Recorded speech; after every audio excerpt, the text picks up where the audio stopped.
Tuning into Sci-Fi TV, the viewer's guide to genre television for the week of July 11th to July 17th, 2015.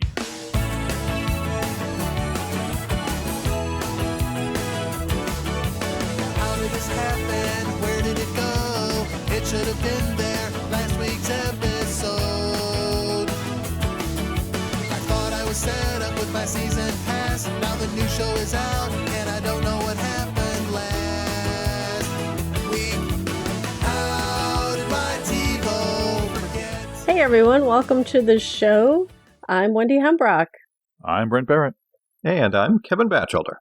We've got a new poll running up on the blog asking what you think about DC's decision to use different actors from the TV actors portraying their characters in the upcoming movies. Wonder if you think it's a stupid move, you don't know what to think yet, you don't care, or you think it's a good idea.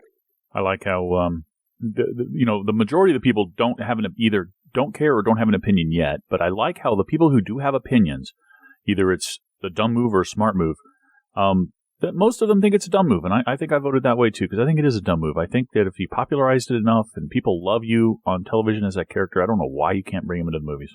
Yeah, I got to agree there. I'm definitely in that side, because I got to think that's got to be a great way to just massively increase your viewing potential audience, because those people are just going to love to run out and watch it. Well, I would certainly think if you had an established show that, you definitely would get a huge benefit from the word of mouth and the popularity of the TV actors. I've never really heard a good rationale for why they don't cross over in DC, but who knows? Maybe they'll evolve or change as we see what happens, since Supergirl is coming and Gotham, and these shows are very successful, so I would think you would want to pile on. DC is related to Warner Brothers, and if I recall back from the days of Babylon 5, J. Michael Straczynski would tell people who would listen that Warner Brothers, while it may seem like one company to you, is made up of so many different independent kingdoms who are all fighting with each other and don't want the others to succeed. So I wonder if it's the same sort of thing here. The movie side of the world and the TV side are completely different, and they just fight against each other. Yeah, everybody wants to be able to say the project was all theirs. Yeah, I don't know if people are judged that way anymore, especially if you're that spiteful that you want to see something kind of tank because you didn't leverage the good stuff. But who knows? Poll will be up for a while, so stop by and vote. We also have a contest that's been running, and the winner can get a gift card worth up to $50 for Netflix. Listen into the water cooler for the code phrase. And the deadline for entry is the 31st of July. Getting some entries, so if you want to have your chance to win, you got to let us know. Yeah, a couple of weeks left, folks. Don't delay. Yep, we are getting a lot of good entries, too. So let's head on over now to the water cooler.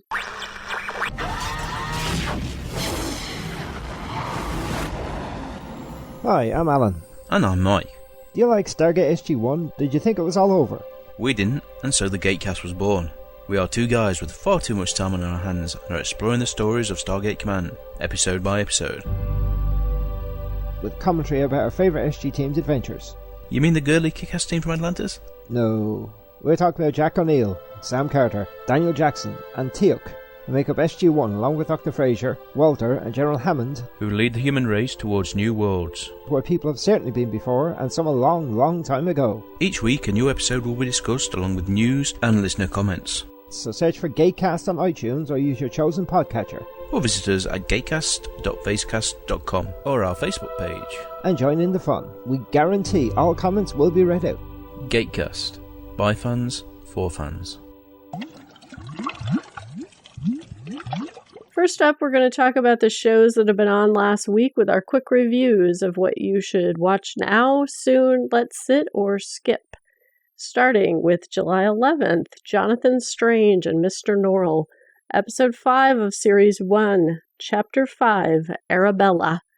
I would say watch it now.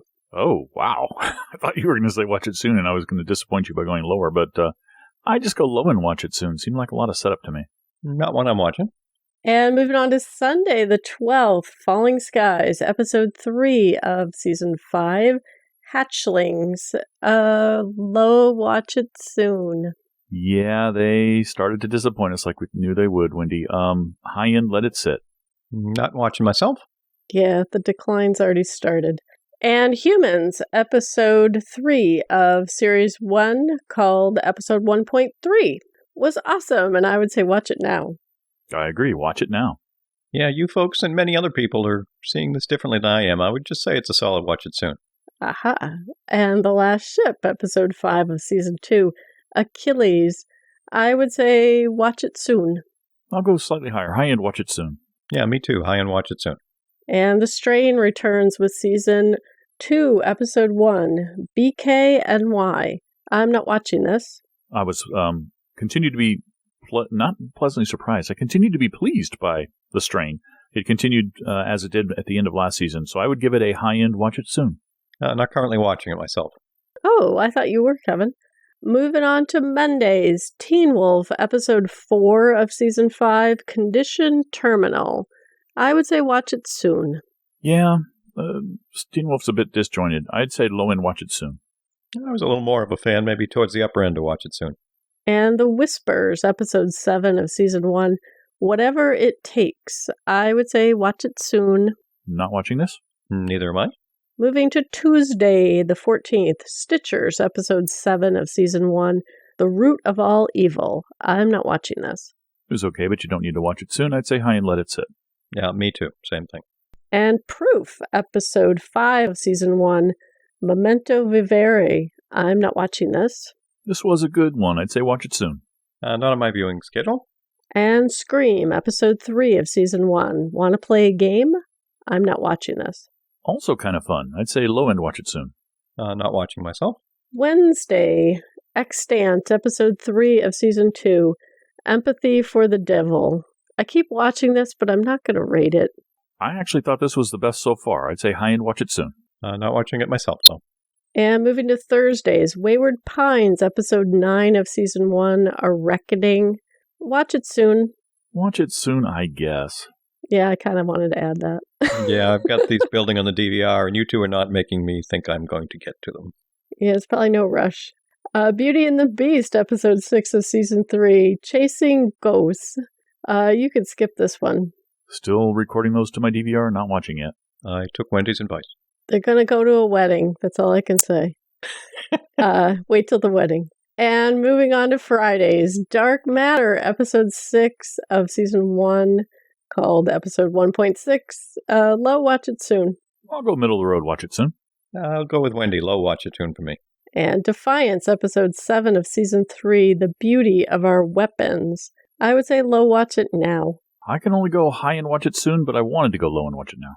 Oh, interesting. I didn't think this was one of the better Defiance eps this season, so I just give it a solid watch it soon. And Killjoys, episode 5 of season 1, A Glitch in the System. I would say low, watch it soon. I wanted to go high, let it sit, but I couldn't be that mean to Kevin, so low, watch it soon. Oh my God, this was like a high watch it. No, it wasn't. I enjoyed it. It's probably just middle of the road watch it soon, though. And we're watching streaming on Netflix Sense8. We're up to episode 6 of season 1, Demons. I'm not watching this. One of my favorites of the season. Low and watch it now. Looking forward to getting caught up. I'm still a few behind. And we are watching/rewatching The Almighty Johnsons, season 3, episode 6. And then on to Norsewood. I would give it a strong watch it soon. I'll go middle of the road, watch it soon. Yeah, probably right in the middle of you two. Almost high watch it soon, but not quite. There is no rating there, Kevin. Pick one. Round up or round down, Watch it Kevin. soon, but to watch it Watch soon. it really soon. Yeah, there you go. I like that. I'm going to use that one from now on. Watch it really soon. Okay, so let's move on to some listener feedback and some news. First up, we've got some voicemails from the Tuner Minute Kevin did about why not rewatch. The first is from Jesse Jackson of our small council. Right now, I'm looking for a new work home, so I have a lot of extra time. And I find myself wondering, should I spend the time trying to watch stuff that I'm kind of sorta liking? Or should I go back and pull some DVDs of Babylon 5 or West Wing or a show I've never watched much of, maybe Vampire Diaries, and do a binge watching on that. I guess the reason I do is because I don't want to feel like I'm out of the loop, that a show is going to become awesome and I would have missed the bus. Hey, thanks, Jesse. I think that is a factor for some people when they make decisions where they don't want to get too far out of the conversation or out of the loop of things. I was talking with Kevin and Brent earlier that I'm finally going to jump on the Sense8 bandwagon because I've persuaded by so many people that it's worth the time. So thanks for the feedback. Yeah, that is a good point, Jesse. And another thing I was thinking of was not only, you're afraid that something great will happen and you'll miss it, but there's a bit of, and I think we talked about this in another tuner minute, a bit of peer pressure too, because, other people are talking about shows and say how great something is, like Game of Thrones, for instance. I kind of tuned out of Game of Thrones in season 1 after the death of Ned. And then I tuned back in because everybody was just glowing about it, how great it was. And I was like, well, I guess I got to watch this and know what the heck they're talking about. I've never really fallen in love with Game of Thrones, but I still watch it. And I enjoy it from time to time, bits of it. But I think part of it is that I just don't want to be left out. I want to know what's going on there. So that's a good point. And that's exactly what a lot of folks, I think, are mentioning is that out of the loop thing, especially for those of us, obviously, here on the podcast and many of you listening, is because we like to be in so many of those loops. So it's a good point. Very good point. I didn't bring that up as much in the Tuner Minute. Yeah, and we got some more feedback. This is from Taz in DC about the same Tuner Minute. That's a really great question. I ask myself that a lot when I find myself with shows that are stacked off on my DVR, and I'm like, am I really going to get to them or not? I think there's a couple of things. One, sometimes there are shows that I used to really love, and there may be a character or characters that I still really like, and I want to see what happens to them, but the stories have sort of fallen off, and I'm really reluctant to let go of that character for whatever reason. Sometimes it's honestly to keep up with you guys. You watch so many things, and I listen to your show regularly, and I want to be part of the conversation. I want to know what you're talking about. Sometimes it's a show that I really want to like, and I think it might be good, and I keep watching to see if it will. But when do I pull the trigger to say it won't? Probably longer than I should. Last but not least, like Kevin, I'm a bit of a completist. If I start something, I feel like I at least have to finish it out, even if it doesn't work out so well in the end. Maybe that's a waste of my time, but just a part of me is reluctant to let it go. Hey, thanks, Taz. Yeah, the completist thing I can totally understand. The wanting to listen to them because we're talking about them is kind of cool. Thank you. But the one you talked about first about sticking with the show because you kind of like a character, and even though the show's not great, you're staying with it because you want to see what's going on. You just described Teen Wolf for me. Thank you.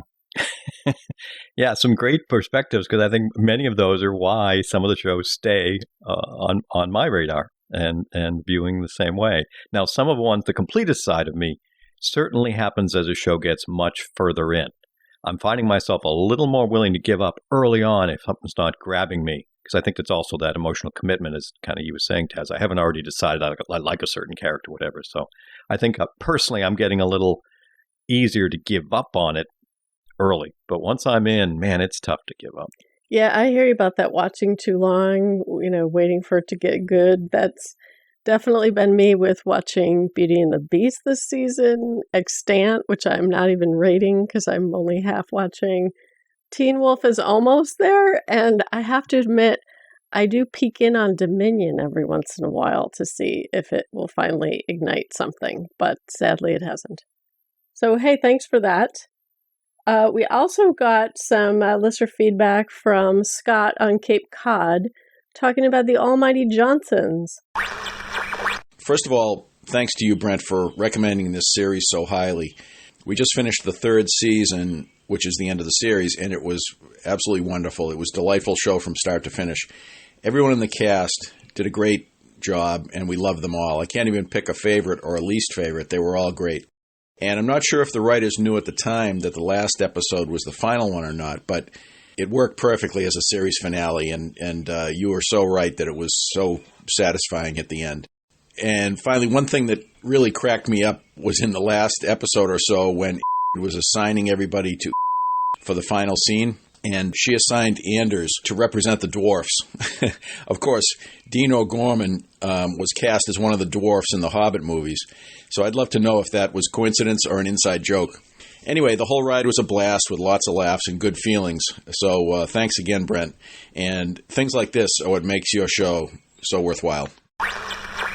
Well, thank you, Scott. We really appreciate that. And yes, Brent has been championing this for quite a while. I mean, he's probably the primary reason why, even though, season 3 didn't hit SciFi, we made sure when we saw it on Netflix to be watching it. So it's nice when we hear that from listeners like yourself, and appreciate some of the comments there and some of the stuff towards the end, and Brent playing editor so as not to get those of us very sensitive about something that obviously was worth beeping up. Yeah, I don't know what the bleeps are because I'm not ahead any longer on the Almighty Johnsons, but I think they definitely played fast and loose with winks and nods at his casting in The Hobbit. I think there were some when earlier in the season when he grew that strange beard that he had all of a sudden and some other things. So glad that you enjoyed the show. And as always, Brent does bring us the good stuff, and we're smart enough to listen. Woohoo! No, Scott, thank you very much. And those beeps, Scott, that those weren't really big spoilers, but they were mild enough that people might be a little upset if we let them out loose here. So went ahead and silence those. But to answer your two questions, best of my memory is that the writers knew that would be the end. And so they wrote it as the end. I don't know if they knew at the beginning of season 3 or if they knew midway through, but they did know that would be the final episode, if my memory is correct. The other one is it had to be an inside joke because he had already started filming on the Hobbit movies when that happened. So it had to have been an inside joke. Yeah, the whole trip storyline was to cover over why he was always phoning in his scenes, like literally phoning in his scenes. So thanks everyone for all the feedback and comments. We really appreciate it. And, for those who sent in voicemail, as well as folks who have shared comments on the Facebook page or the forum, we totally love to hear from you guys. Please always send more as well. And let's move on to some news. First up, the big news was the Emmy nominations that came out this week, and genre was represented. Game of Thrones actually came in with the most Emmy nominations at 24. Last year they got 19. And however, they haven't won anything since season 1. Peter Dinklage won for Best Supporting Actor, I believe, in season 1. And George R. R. Martin likes to point out that even though they're getting all these nominations, they're not winning that much. So, but it was nice to see Dinklage was again nominated. Lena Headey and Emilia Clarke were both nominated as supporting actors. Diana Rigg was nominated as a guest actor. So that was cool. Also, the very nice news to see was that Tatiana Maslany was nominated for Best Actor for Orphan Black, which is a nomination many thought is long overdue. American Horror Story Freak Show got a couple of nominations for some of the actors. The Flash was nominated for the Grodd special CG effects. So those were some of the notable highlights. And one notable snub was Eva Green was not nominated for Penny Dreadful, which I think is a disgrace. But overall, a pretty good sign for genre getting some recognition this year. Hollywood is anti-witch, which we know. I think you're right. I think it's sexist. Goes back a while. Maybe. Yeah, Bewitched wasn't nominated either. I remember now.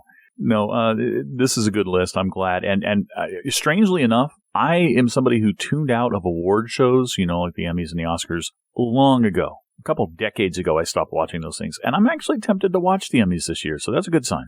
Yeah, I mean, the biggest impact for me certainly was Tatiana finally getting a nom there. That was, as Wendy said, long, 2 seasons overdue, but good. At least it got awareness there. And yeah, Eva Green should have been. We saw that, certainly. It's how powerful her performances have been. So those were probably the 2 biggest impacts for me. And maybe the one kind of surprise, because like you, Brent, I haven't watched an award show and I can't tell you how long, but Jim Parsons, who's been, winning that award for the actor in a comedy for years, didn't even get a nomination this year. So maybe they are actually looking closer at these. Yeah, that was surprising because he won last year. It's like, come on, he didn't drop off the cliff, but maybe they're trying to make room for new people. It was nice for me to see that Game of Thrones keeps getting nominated because it seems like sometimes a show that's really popular doesn't. Notably, The Walking Dead seems to be consistently overlooked as if it doesn't exist, even though it's one of the most popular shows on television right now. And not genre, but big thumbs up that Unbreakable Kimmy Schmidt is up for Outstanding Comedy. Yeah, and actor. They got a lot of good stuff for that one, too. Yeah, definitely the non-network shows got some huge accolades this time around. So let's move on to some news. First, we're going to start with Brent sharing something interesting that's coming with Sleepy Hollow. Yeah, this has got to be one of the dumbest things I've ever heard of. They're gonna. I knew you were going to lead with that. / interesting. Wonder what Brent thinks. Well, let's let the listeners know what we're talking about. They're gonna cross over Bones and Sleepy Hollow. Each show is going to have one episode crossing over with the other, apparently, from what I understand. It's going to happen later in the upcoming season on both shows. And it makes zero sense. The shows are in completely different universes. One is full of magic and supernatural creatures. The other is completely void of magic and supernatural entities and is filled with science and a procedural storytelling format. This is dumb. I already watch both shows. But I honestly, I don't know if I can stomach watching the crossover episodes, even though I watch and enjoy both shows. But it just really irritates me. This is stupid. As I mentioned to, Brent and Wendy when we first saw this just via email, I mean, this just screams stunt. Ratings deprived, trying to help both shows. Maybe, but because, there's nothing that says, oh, this would be cool, or, hey, look what we could do, other than, hey, we want each show to get better ratings. Let's find a way to do it and put them together. I'm hoping they're going to find some crazy way that I'll actually go, oh, now I get it. Otherwise, it's just like neon sign for the whole, help me. I don't have enough people watching. Yeah, this was really weird. Although I don't even understand why they're putting Sleepy Hollow on Thursdays, because it didn't have great ratings on Monday. So it's like, I don't know. I don't get the thinking on this one. Thinking about this, I can see how Bones could do it. If Bones did it kind of in a meta way and treated Sleepy Hollow as a TV show that was on television that one or more of the people on Bones enjoyed watching, and then they had kind of dreams or a fantasy sequence, I can understand that. The other way around, I can't figure out, though. Yeah. I guess in one way I'm going to compliment them because they've got me wondering about it. So I'm going to be paying even closer attention when they start sharing details. So maybe I should tip my hat and say, okay, you did your job.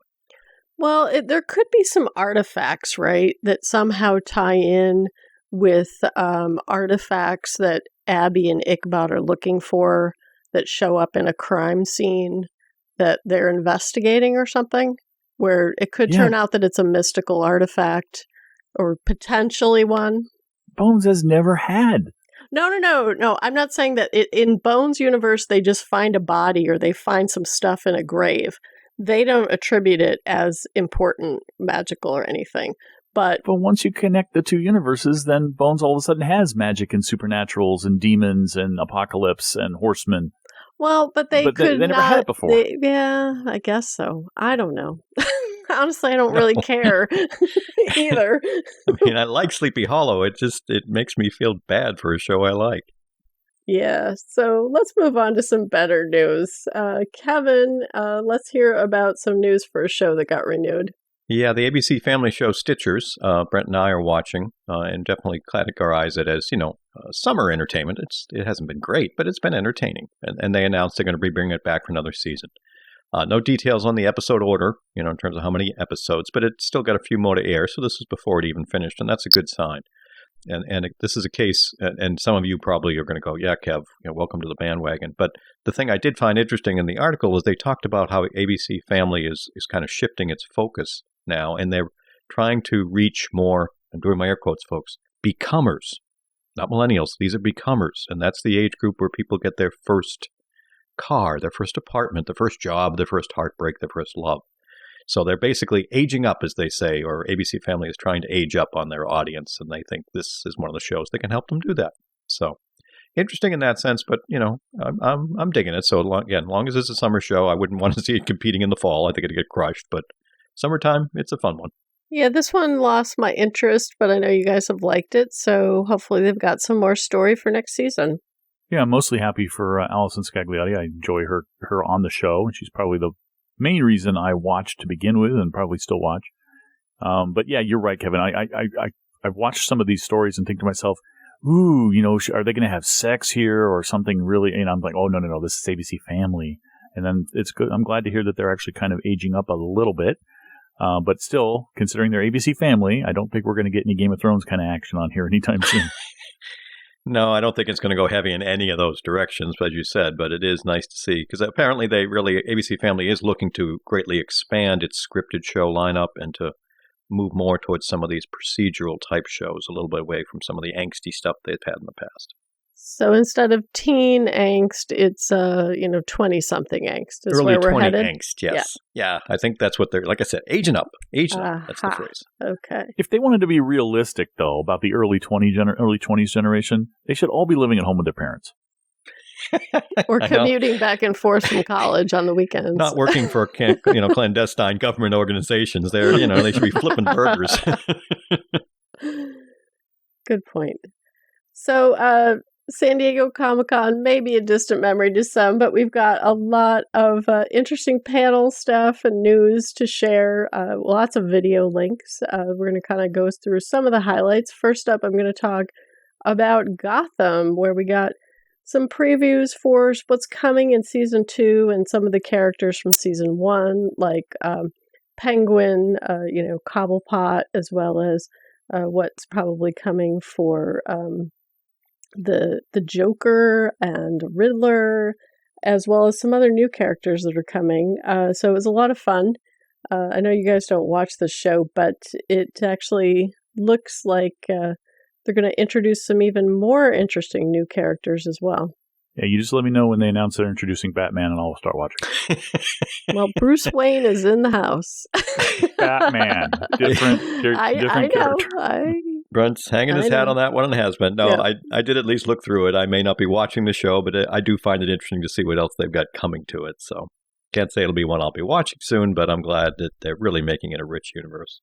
The really fun thing about this was in this TV line panel, they have all the actors, including the young man who plays Bruce Wayne, and they start talking about a character the showrunner previews that's coming named Azrael, which will make sense to folks who have read the comics. And apparently the actor who plays Bruce Wayne is the only one who has, because he almost jumped out of his seat and he's like, really? That's coming? That's so cool.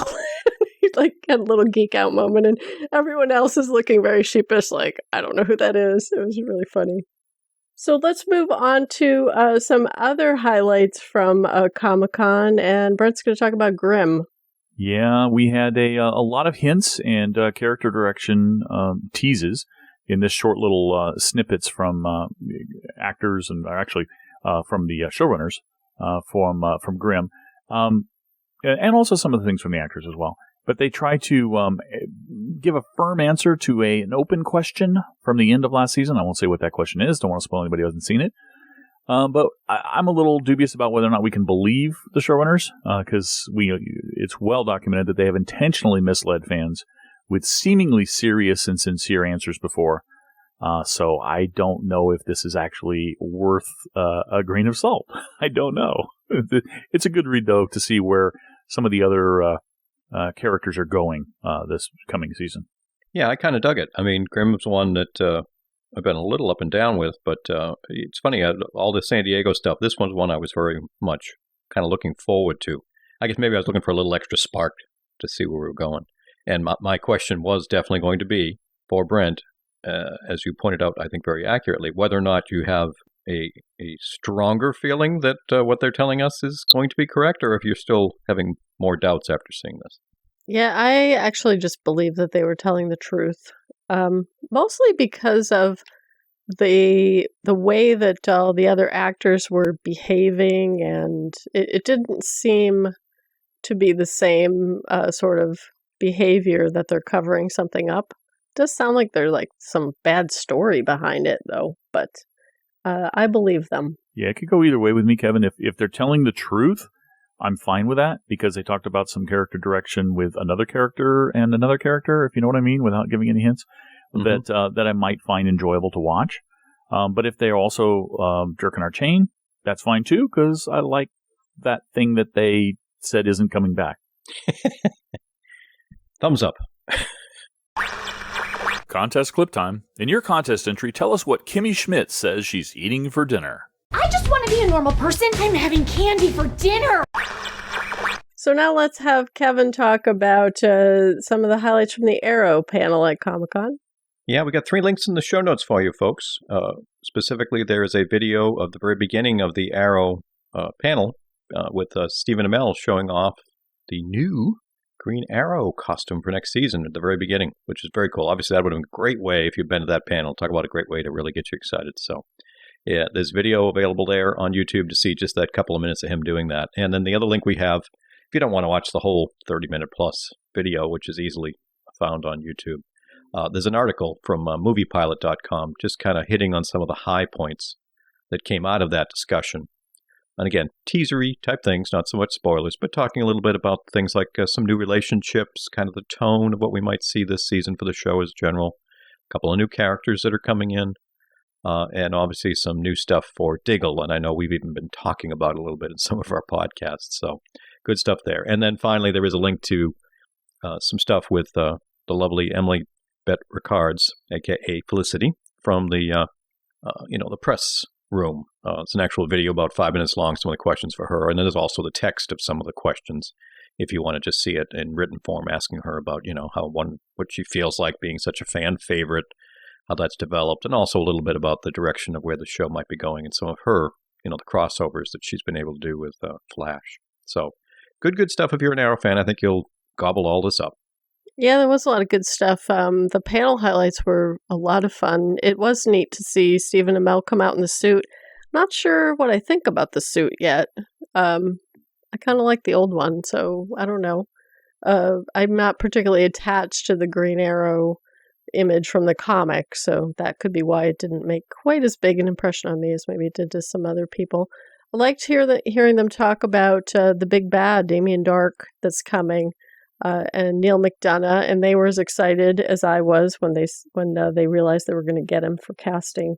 So that was pretty cool, and surprising that they are sort of announcing a lot of what's coming, which they haven't done in the past. So looking forward to what they've got planned, as well as I'm curious to see how the quote lighter tone actually plays out this season. I always enjoy seeing Emily Bett Ricards interviewed, so it was great. More Felicity, yay. The costume thing, I must not be a very big Arrow fan, because I looked at that costume and I'm like, that's a new costume? What's the difference between that and the one he had before? I still don't see it. I don't understand. It's the sleeves, or lack thereof, of sleeves. Oh, okay. One thing that I did get a kick out of, he came out to do that. And he, quoted, you've not in this case, he said, you, San Diego Comic-Con, you've not failed the Arrow and such. But I mean, he came out totally in character, did it for a couple of minutes, and then disappeared backstage. And then when the actors came out to do the actual panel, he was just, Stephen in his regular clothes. And the moderator asked him, so, Stephen, what did you think of that new costume? He's like, what costume? Was the Arrow here? I mean, he was totally having fun with everyone. So just, good way to play it. Yeah, he definitely changes when he's not in his character. We also had a fun little highlight, and this is brief, from The Walking Dead's Norman Reedus, who is a super fan, and he's a little odd. So this is sort of a roundup of all these pictures he did and some interesting things that he did while at Comic-Con. It was a lot of fun. Yeah, he is another guy. It's fun to see him do stuff or read about the crazy stuff he's done. So this is a fun read. Yeah, he doesn't hold back. That's what I've heard from folks who've met him at conventions for photo shoots and stuff. He's not your vanilla kind of guy who just slightly smiles when they do pictures and talk about the show. So, yeah, take a look at the link, folks, and like you say, he's a personality and a half. Yeah, he's all in, and he is definitely one of a kind. The thing I loved from the main panel itself was Chris Hardwick was the moderator, and he was asking Andy Lincoln these very thoughtful questions about the arc for Rick, and then the same thing maybe for Carol. And then they get to Daryl, and they're asking Norman Reedus, how do you prepare for your character? And he's like, I listen to Motorhead and play Candy Crush. and he's like, how come I don't get the deep questions? And it was really funny. And he's just delightful. I've seen him at Dragon Con, or at Dragon Con as well as New York City Comic Con. And he is just, he's all in. I just love that about that guy. So let's move on to another DC panel. We're going to let Brent talk about the Supergirl panel. Well, yeah, this is a little text article that quickly, little bits from the members of the cast and crew about what they hope people will take from the show. Some people talk about what you'd expect, empowering young women and other sorts of things. But a couple of unexpected points as well. I enjoyed reading, I think his name is pronounced Mikad Brooks, who plays James Olsen, or Jimmy Olsen, pointing out that it's really a story of young people coming into their own regardless of gender. I mean, it can appeal to young women as well as young men because it's just young people coming into their own. That early 20s thing that we were talking about before for ABC Families shifted demographic, I think is kind of the appeal of the show, according to Mikad. So I think that's pretty cool. Yeah, it is. I know it got a lot of great buzz at San Diego. Certainly had a good feel from the leaked pilot, so this was good to see. Yeah, I like that. I liked his comment as well as some of the other folks who have, youngish children who are saying it's a show that they really hope that their whole family can watch. And also, I think, very much like The Flash, I think it's going to have a generally positive sort of tone, which there aren't all that many shows on TV who have that now. So I'm definitely happy that they're excited about that without sort of being cynical and thinking of it as sort of Pollyanna-ish to want to have powerful lead characters that are heroic. So let's talk about some other comic characters from Comic-Con, and we'll let Kevin talk about a couple of cool women. Yeah, there was a panel for the Electra Woman and Dyna Girl show that we have coming. Panel from San Diego Comic-Con. What this is, it's a video. It's a, if you will, an edit of the full panel. So you've got a video that's a little over 12 minutes long, talking to the two women who are going to be playing the leads here. So it kind of cuts between some of their comments, some audience questions, kind of snippet it in. So it's not a full panel, beginning to end. You're going to kind of get your highlights here. So this is a show you've been keeping an eye on, or you're nostalgic for what we had and what's going to come forward. It's probably one you'll greatly enjoy. Yeah, I didn't get to watch the full thing, but I got to watch the first couple of minutes, and it was pretty interesting. I don't remember us talking about this show or when it's coming out, so it was sort of a nice surprise for me. Yeah, we did talk about it like 6 months ago or so. But Grace Helbig and Hannah Hart, who are two internet famous people initially, who had their own YouTube channels, and one of them did something drunk all the time, and I don't know what the other one did, but I didn't really watch their channels. But I was introduced to them through the Nerdist, Nerdist.com, and as well as Geek and Sundry, as they had made appearances on different shows, and I found them both entertaining, and I look forward to seeing them in the show because this panel was very entertaining too.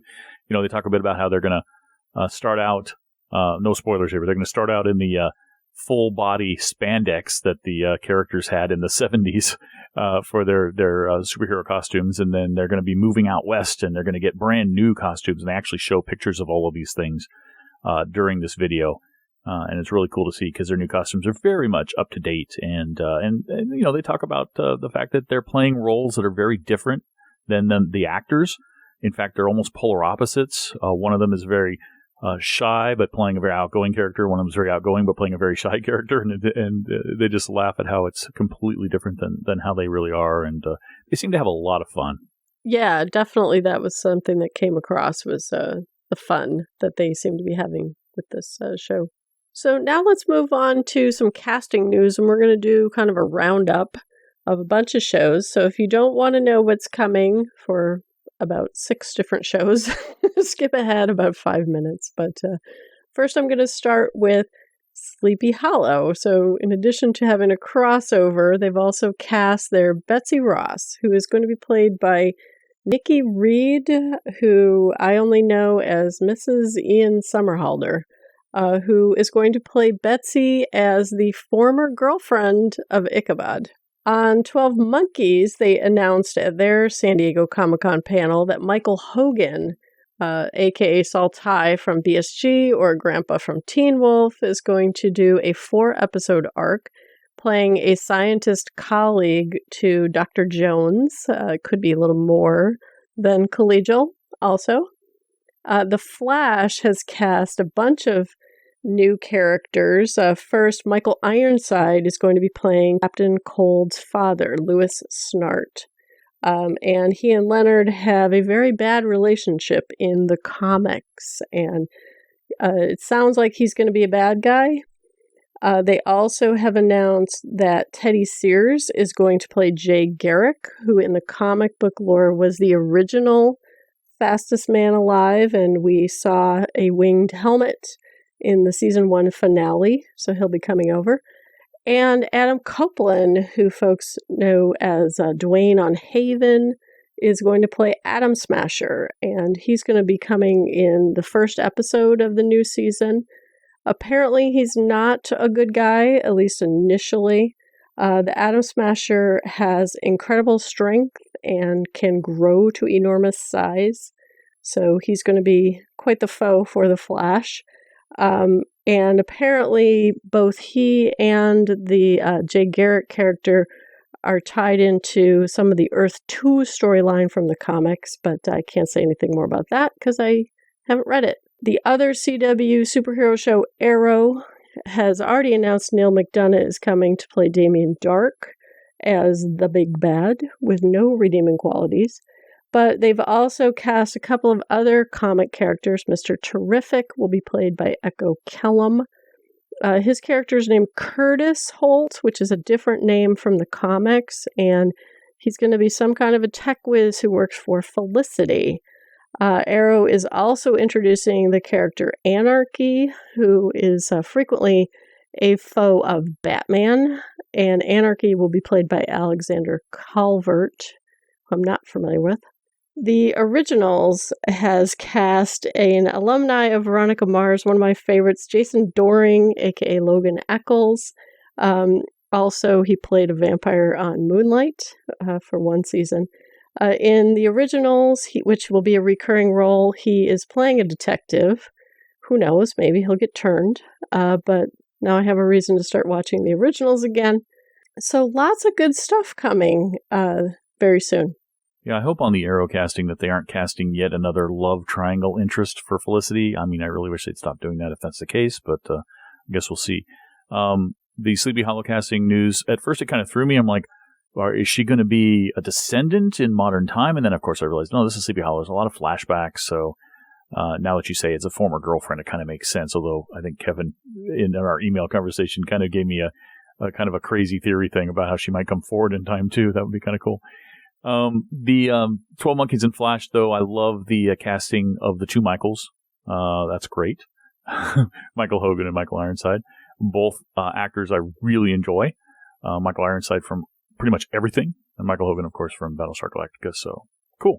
Yeah, as you said, the Sleepy Hollow one, I'm hoping they bring her forward. I think that could be fun, but it might not be, but still, it might make for some good stories.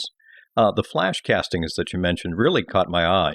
For a show that I do really like but don't love yet, those are some very interesting characters, so I'm really looking forward to that too, quite a bit. Michael Hogan just is Michael Hogan, so I'm going to be happy to see him there. So those are the things that caught my eye the most out of all those castings.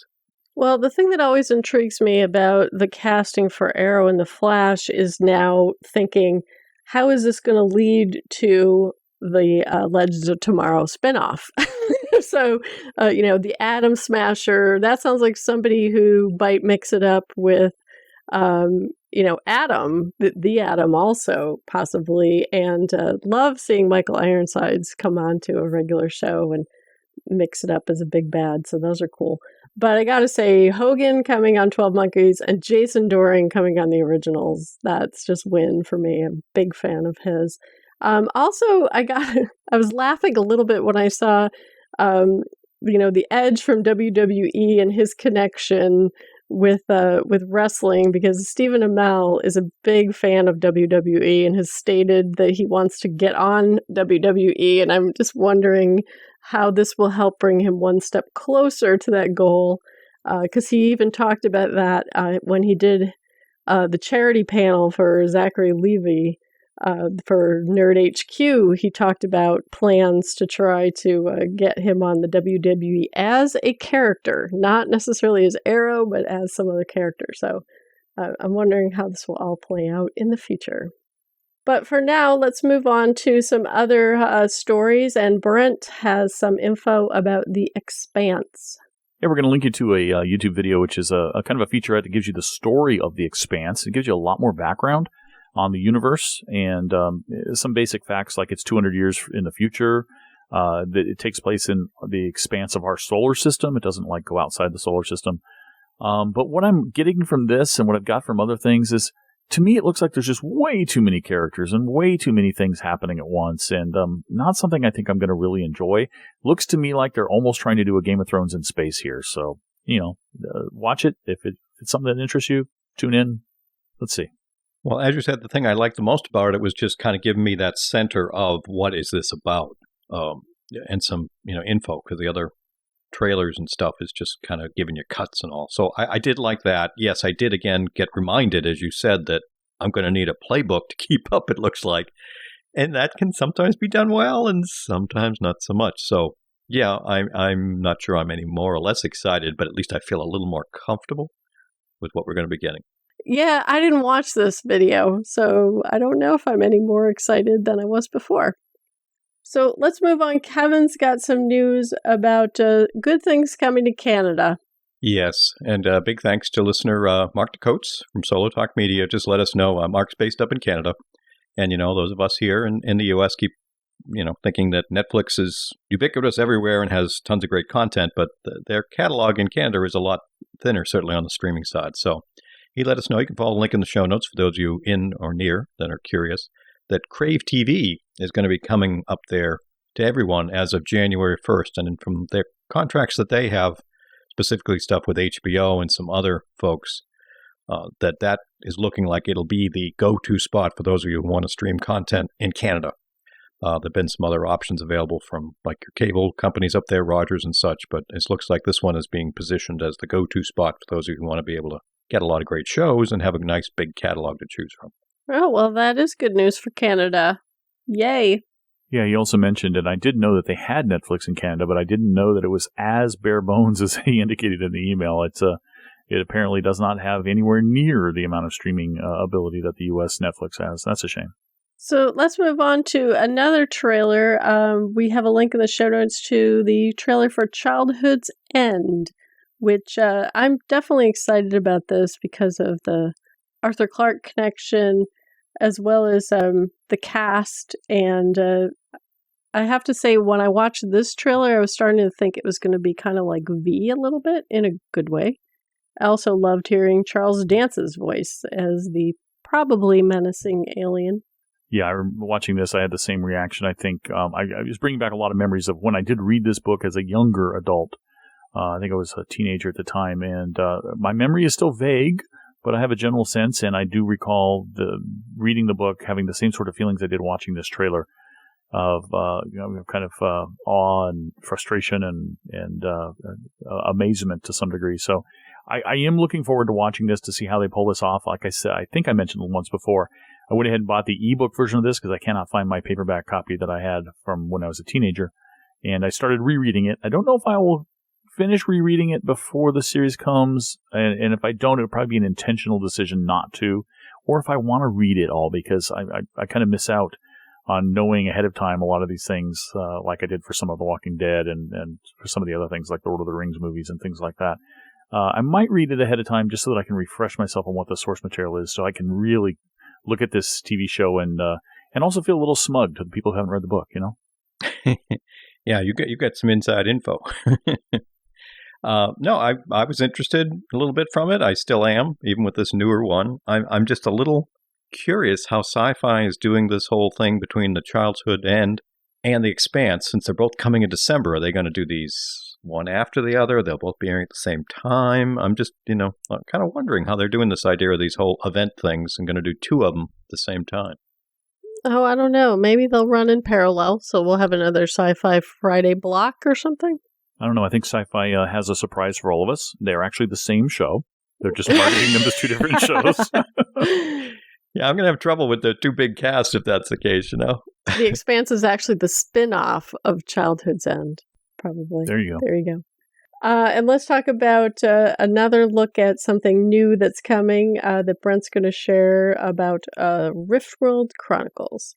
Yeah, this is something, if you recall, that Kevin brought to our attention a while back. It's what came of the crowdsourcing of that one-off short web story with Hamo Pennicott in it about a dimension-traveling sorcerer who was stuck in our time, and in the short story, he meets this woman, manages to figure out how to get back to his world. She goes along, and then they come back later.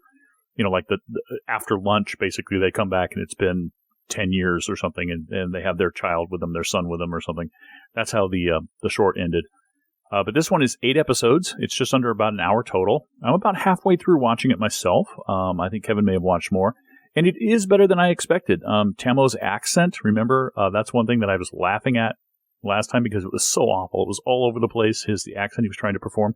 Much, much better this time. I'm enjoying it so far.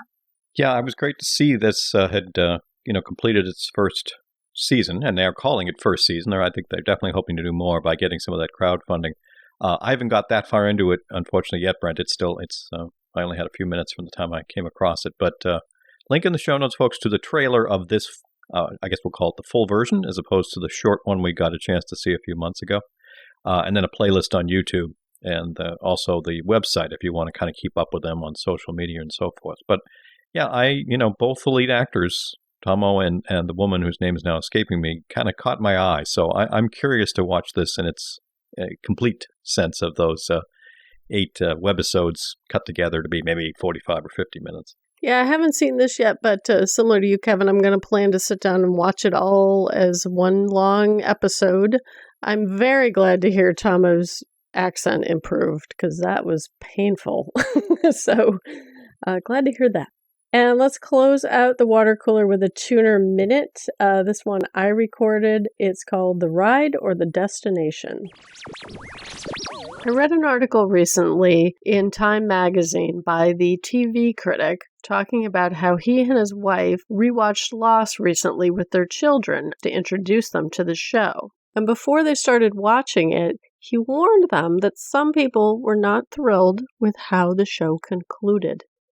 And it got me to wondering about whether you recommend shows or even will watch a show if some people maybe were not thrilled with the ending, or if the idea of a satisfactory ending is in any way in doubt about a show that might be currently running. In the article, the writer points out, and I think correctly so, that watching television, like life, is actually a series of episodes, and we never have a guarantee of the ending or the outcome, and that enjoying the ride, enjoying the brief moments, should be sufficient when we judge a television show. Often television shows' finales are judged entirely by how they, quote, stick the landing. And the writer in the article points out that this is a bad analogy because in gymnastics, the landing really only counts for 1/10 or 2 of the overall score.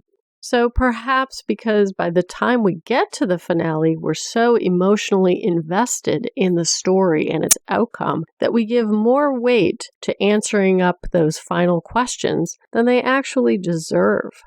Will you give up if you lose faith in the idea that a show will have a satisfactory ending? And if a show has maybe not such a satisfactory ending, will you write it off as a complete waste of time entirely? Can you enjoy the ride of a show even if the destination isn't exactly where you thought you were going? First of all, I'm going to say to that writer who said something about how watching television is like life and you can't really expect, I'm going to say, that's very academic of you, but bull. I'm watching TV. I want a good ending. I don't care. It's not life to me. It's escapism from life. So I want what isn't life in my television. Please. Thank you very much. If somebody else doesn't like the ending of a show, but I do, I think I'll still recommend it. Depending upon who I'm talking to, right? We've had that discussion before, too. You got to know who your audience is and who you're recommending to. If you think the person you're recommending to is one of the types of people who would agree with the people who didn't like it, then maybe you give them that caution. But if it's something that I liked and I know other people didn't like, and I know this person is like me, I won't even mention that other people didn't like it, frankly, unless, we're talking about the show after the fact or something of that nature. But I don't think it'll stop it. The only time it'll stop me from recommending a show to somebody based on its ending is if I didn't like the ending. And that's only true if the ending really let me down. Life on Mars, the UK version, I will never recommend that show to anybody. It was a good show, but it ended horribly. I hate it. I don't want to ever watch it again. I don't want to ever think about it again, although I am right now. But there are other shows that had bad endings that I will still recommend. I mean, I love the ending to Chuck, but I know a lot of people didn't like the ending to Chuck. I've heard a lot of people who didn't like it, and I'd still recommend that one. I can't think of an example of one where I don't like the ending, but I would recommend it, but I'm sure there is such a thing. So, yeah, it all comes down to really whether or not I like the ending, I guess. Well, I'll take a slight detour related to that on this, is that for me, it's going to come down to as long as it has a real ending. In other words, those shows that get canceled unceremoniously and leave you either dangling or without things covered, those can be sometimes tough, even when they're good, if they're just kind of left there. So that's definitely something you got to put a big disclaimer on when I'm talking to folks, because I think as much as a good or bad ending, people hate when there isn't a real one from the writing point of view. A few folks will just go nuts on that. But as far as if it's not a great ending, I'm not that bad as far as worrying about it. If it's done, then I will take the fact that it's, to me, oftentimes the journey that's more important than that final destination part. So I'm okay with that. I'm someone who greatly enjoyed Lost. I was okay with what they did, but I understand why people wouldn't be completely. Chuck, earlier stuff I liked better than some of the very end, but it didn't turn me off to recommending it. The one show that you probably might have been thinking of, Brent, without having the name hit your tongue, that I will qualify when I recommend is Warehouse 13. First 3 seasons, brilliant. Last 2, skip them. So that's what I will tell to people. But, again, I'm usually okay, though. But if they really don't like it, then I'll have to put a qualifier on, like I will Warehouse 13. Yeah, Warehouse 13 came to my mind as well as one that I wouldn't tell people not to watch the show, but I would tell them, you might want to, if you're really enjoying the show, stop here, or be prepared to maybe think less of a show you love. Which is my view on the X-Files, quite frankly. The last couple seasons of the X-Files I pretend don't exist, as with season 3 of Veronica Mars, which I pretend doesn't exist, even though there was an excellent movie that was somehow tied to season 3. So I agree about the ending making sense versus, something that they just pulled the plug and they didn't have an ending. Dark Angel's another one where that show, I don't know that they knew in advance that the show was getting canceled, but it kind of got to a stopping point that was satisfying to me for that show.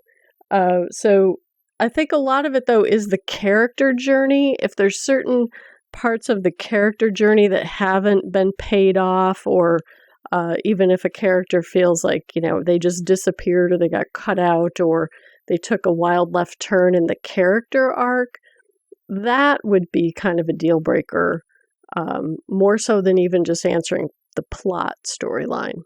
I'm looking at you, Haven, when I warn you about that with the upcoming finale of Haven. So this will be interesting. I'll be curious if we come back to this after we say the conclusion of Continuum. So now let's head on over, though, to the back porch. Today we talk about Humans and the Last Ship. First up, we're going to talk about Humans, episode 5, and Brent is going to kick us off.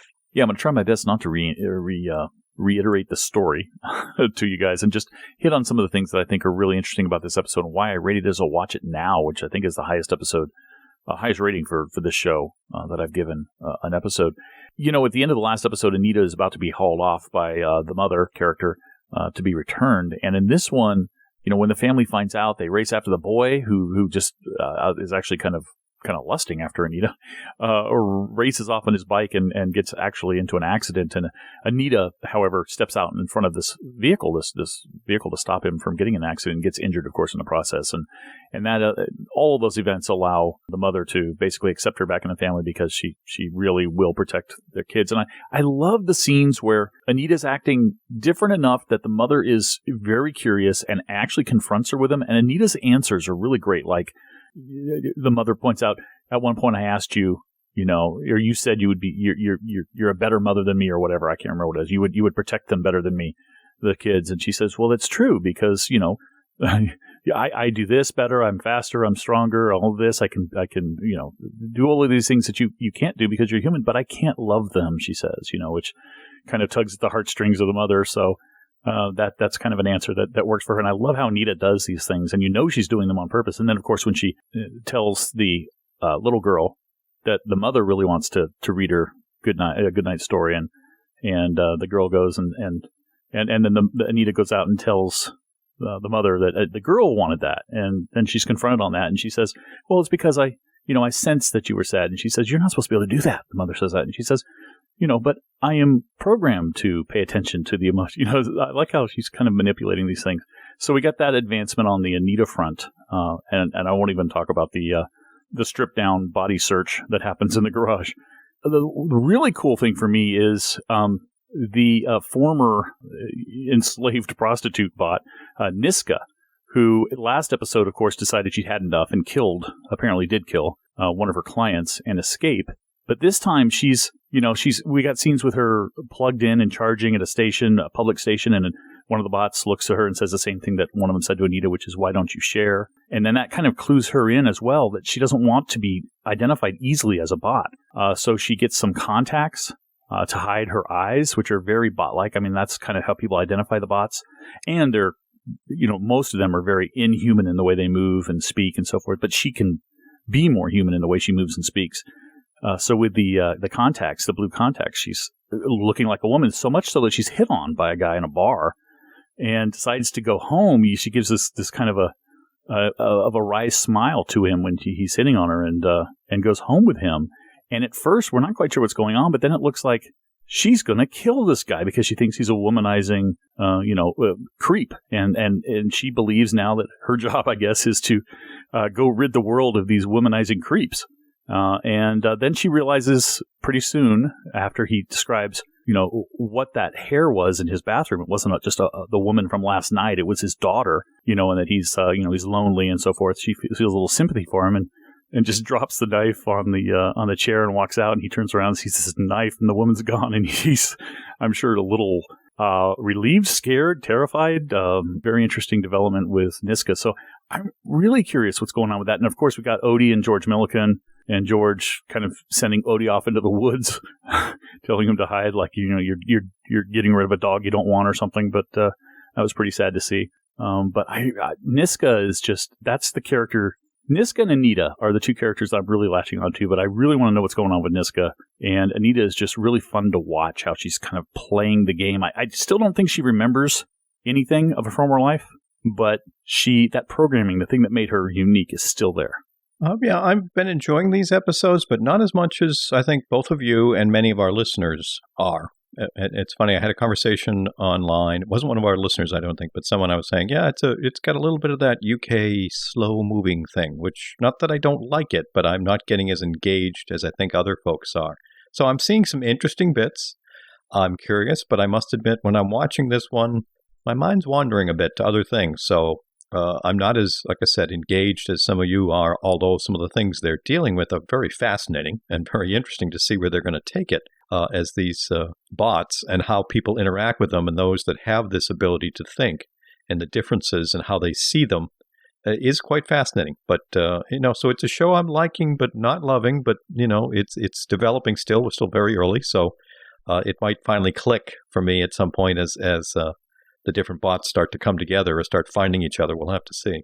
Well, to me, this felt like the episode where they did start to hinge things together. The detective is the one who's hunting for Niska, and he's also having a little meltdown at work when he learns that they want to shut down this investigation because they don't want there to be panic when people find out that there's one of these synths killing people, and she clearly wants to keep killing people, which was wild.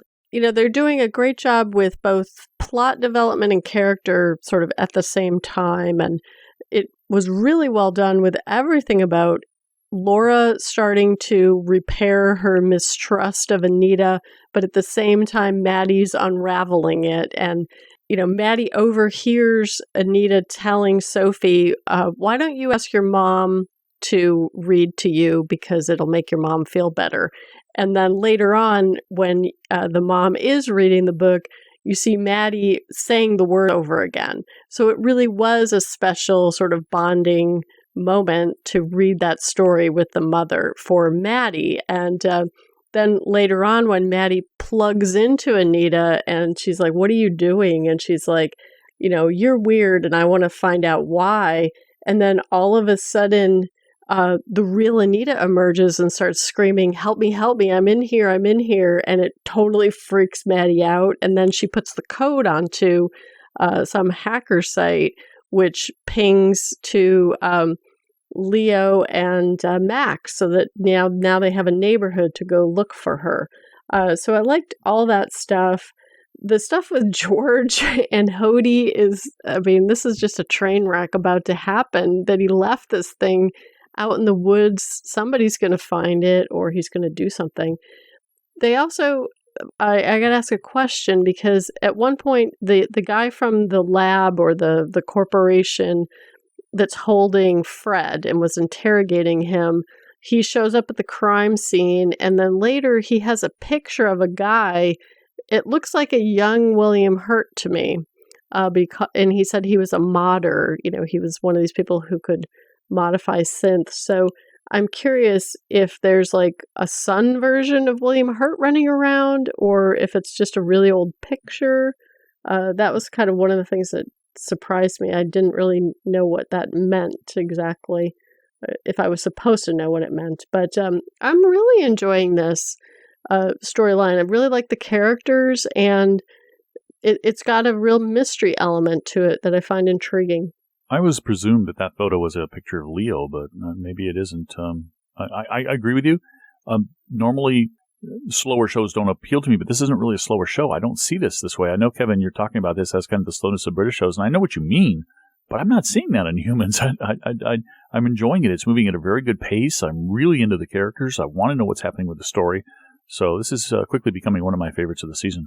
And I definitely know I'm in a minority, because I do see a lot of folks saying they're really enjoying it. It's fascinating. It's got a definite creep factor every now and then too, with what's going on sometimes. And I can see it, but I think, like you said, it hasn't quite clicked with me, or I'm just not quite engaged. So I'm just kind of appreciating it without a lot of fascinating bits happening in my head yet. Anyway, that's really interesting, because I do think that there's a lot of cool characters, and the paranoia that people have with these bots, or all the anthropomorphization that goes on with, the little kid who's really pervy creepy around her, and there's sort of the anger that the teen daughter's projecting onto her. I think it's really interesting, Max.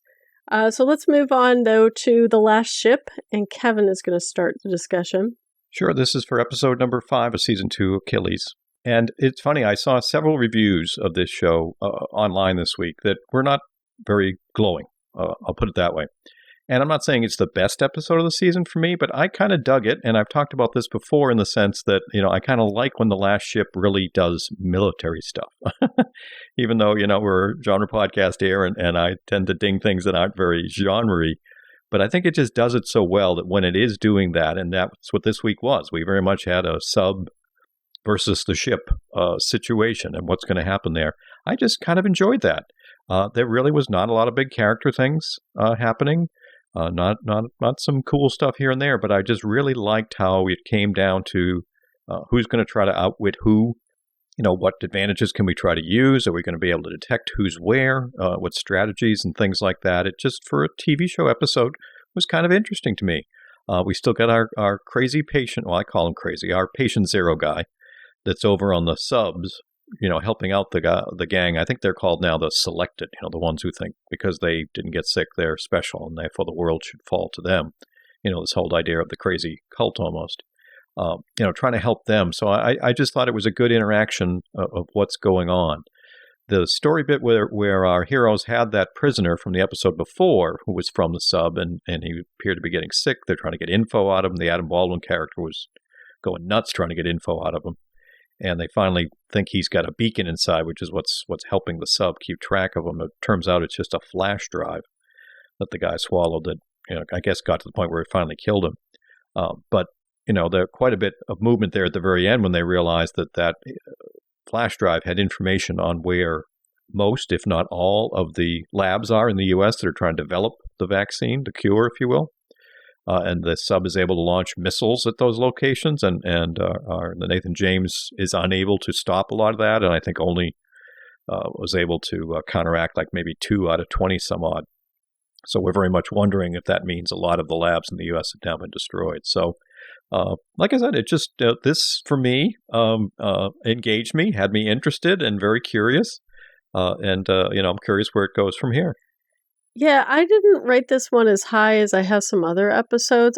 I enjoyed it, but maybe it was the tension part wasn't all that much there, or I don't know, maybe the story pace wasn't going fast enough. I don't know why, but because it didn't feel like a lot happened. They went up against the sub and they lost. The sub managed to launch against all these labs, but that kind of felt like it. And usually it feels like more than just that happens in an episode. So maybe it's a relative comparison because I don't feel like it stalled at all. It could also be that I just don't like the bad guys on the show. I really want to understand, why does Patient Zero, have, such enmity towards, Dr. Scott. He seems to want to kill her. It's like, why? I'm still not clicking enough with this notion that if you're immune, you turn into a zealot who wants to kill everybody and wants to stop the rest of humanity from carrying on. It seems like a leap for me that people would develop that point of view so quickly. So that might be part of my struggle. I also have a question though, because from a strategic perspective, isn't a sub pretty much always going to win against a ship? That's my worry, unless it becomes incapacitated. So I am hoping that they don't drag out, chasing the sub too long. That could send us back to some stuff in season 1 when they were chasing the Russian ship that I didn't really find very interesting. I did like the part with the interrogation and how they were just always like one step behind. And I also liked that the new guy who was the sonar person, because he's the new guy, they were sort of struggling with believing him because the person that he had replaced was such an expert and had so much experience, and he was new, and it all introduced that little bit of uncertainty. Yeah, but I like how the captain, especially, even though there was that doubt, was very, very open and very firm about you are my crew member. You are trained. I've entrusted this with you, and I'm going to believe you, and I'm going to act on what you're saying. So I love that about it. I think a lot of dead submariners who were just killed by destroyers would probably disagree with you about a sub always winning. That's what one of the things destroyers were built to do, is kill subs. That's why I kind of smirked when the sub captain said something about, I don't have to worry about a destroyer. I'm like, dude, do you know what destroyers do? I mean, it's pretty clear that this guy was a low-level crewman on this sub and was one of the survivors, so he became the captain. He has no real military leadership experience, so I think that's going to come to prove his demise in the end. I really enjoyed this. I enjoy the surface ship sub thing. I enjoyed the old World War II movie Enemy Below, which this reminds me a lot of. It also reminds me a lot of, again, bringing back the Star Trek reference, Balance of Terror, which was based on the movie The Enemy Below. So it's a lot of that going on, which I really enjoyed, a lot of back and forth. This seems like a part one sort of episode, to your point, Wendy, about how is that all they're doing in this episode? It seems like there's more to come, and I think there is.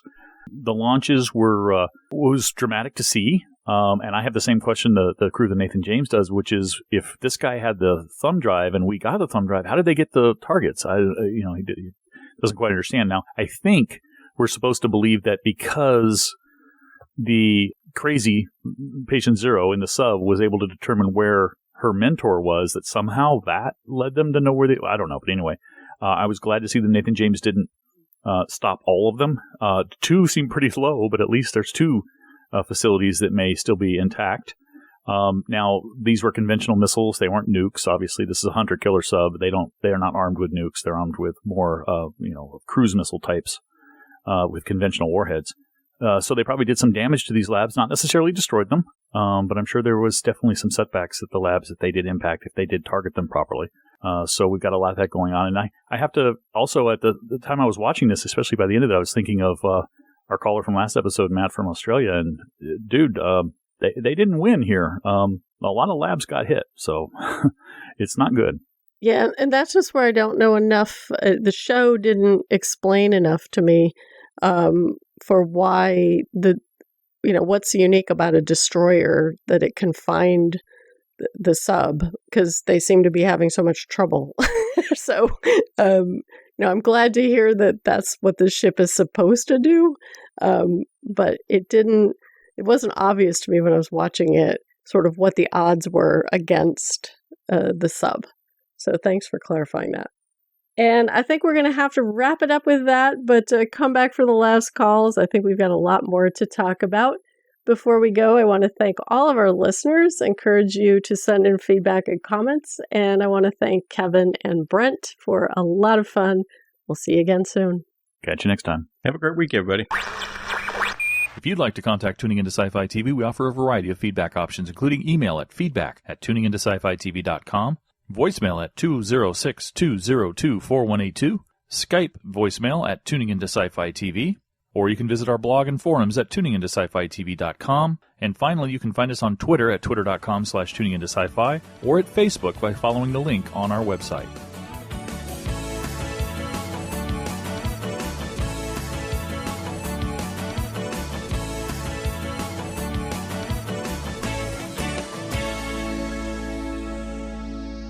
Tuning Into Sci-Fi TV was hosted by Kevin Batchelder, Wendy Hembrock, and Brent Barrett. The theme music for Tuning Into Sci-Fi TV is by Beatnik Turtle. Used with permission. Listen to Tuning Into Sci-Fi TV on Stitcher Radio On Demand. Download the free app today at Stitcher.com. You've been listening to Tuning Into Sci-Fi TV, episode 345, recorded July 18th, 2015. And that's it, folks. See you next week. And we're running really long. What is up with this?